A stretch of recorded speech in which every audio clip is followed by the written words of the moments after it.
हाँ जी, hello viewers. इन दिनों आप देख रहे हैं हमारे देश में टीचर्स के क्या हाल हो रहे हैं। कोई दो कौड़ी का टीचर्स कह देता है, कोई दूसरे टीचर्स की गलती निकाल के दिखा रहा है, कोई दूसरे टीचर्स पे अटैक कर रहा है, फिर उसको जेल भिजवाने की कोशिश कर रहा है। आखिर हो क्या रहा है यहाँ? मतलब टीचर्स। और हाँ, एक और सबसे बड़ा मुद्दा, भाई वो तो मतलब अच्छी बात है, मैं उसके खिलाफ नहीं हूँ, होना चाहिए ये। बट बेचारे वो टीचर्स जिन्हें एग्ज़ाम देना पड़ रहा है उनकी हालत ख़राब हो गई है। एक्चुअली कहा गया है कि जिन टीचर्स के रिटायरमेंट में लगभग 5 साल भी बचे हैं उनको भी सीटेट या यूपीटेट पास करना होगा। समय दे दिया गया उनको, पहले 2027 तक था, अब इसको एक्सटेंड करके 2028 तक कर दिया गया है। हालांकि मैं इस अपडेशन से मुझे कोई ऑब्जेक्शन नहीं है। बीइंग अ टीचर आपका प्रोफेशन ऐसा है कि डिमांड करता है आपके अपडेटेड रहने की।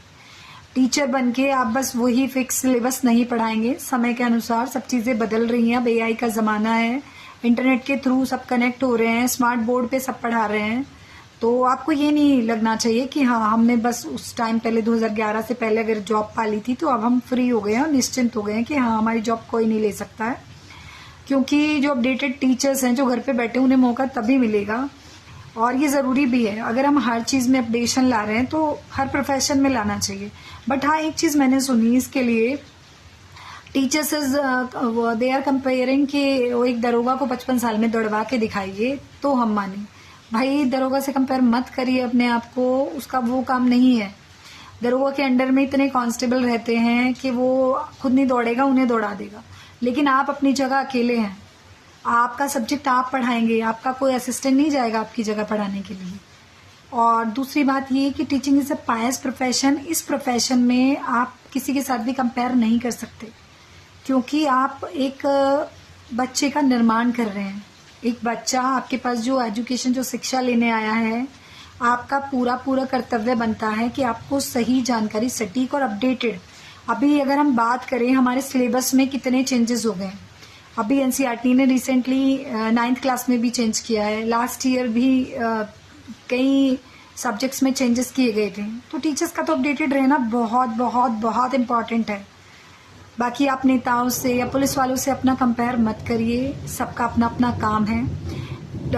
अगर आप देखेंगे, डॉक्टर्स भी अपने आप को अपडेटेड रखते हैं। भाई पहले सर्जरी का मेथड जो था और आज जो मेथड है, अगर वो भी यही कहते कि आज के बच्चे करेंगे हम नहीं करेंगे, तो वो कैसे वहाँ से यहाँ तक पहुँच पाते। अभी भी बहुत सारे पुराने डॉक्टर्स रिलायबल हैं क्योंकि उन्होंने अपने आप को अपडेट किया है। तो आप इस चीज़ से डरिए मत कि आपको यूपीटेट और सीटेट देना है तो हम कैसे करेंगे। भाई आप बच्चों को पढ़ा रहे हैं, और जो बच्चों को पढ़ा सकता है वो खुद भी पढ़ सकता है।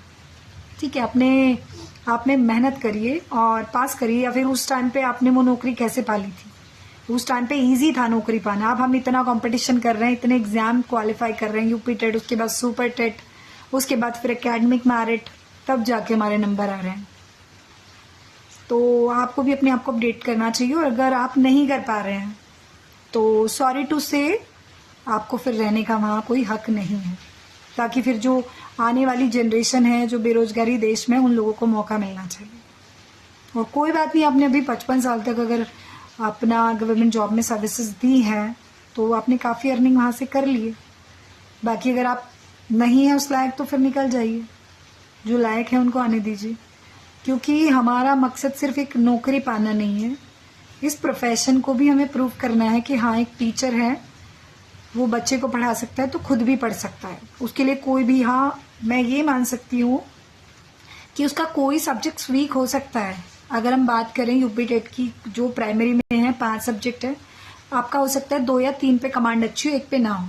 तो इसके लिए आपको ऐसा नहीं कहा गया 150 में से 150 लाना है। आप 90 मार्क्स ले आएंगे तो आपको 60 नंबर तो छूट मिल रही है आराम से, तो 90 नंबर ही लाने हैं आपको। कोई तो ऐसा एक सब्जेक्ट होता है जो सबका माइनस पॉइंट होता है, तो आप उसको स्किप करके बाकी सब सब्जेक्ट की तैयारी करिए। पर प्लीज़ पढ़िए, बिना पढ़े किसी को कुछ नहीं मिल रहा है। कंपटीशन बहुत ज़्यादा है। आप लोग कर पाएंगे तो well and good, all the best for you. और नहीं कर पाएंगे तो प्लीज़ आप बाहर जाइए, नए लोगों को मौका मिलने दीजिए। तो बाकी thank you so much, bye bye.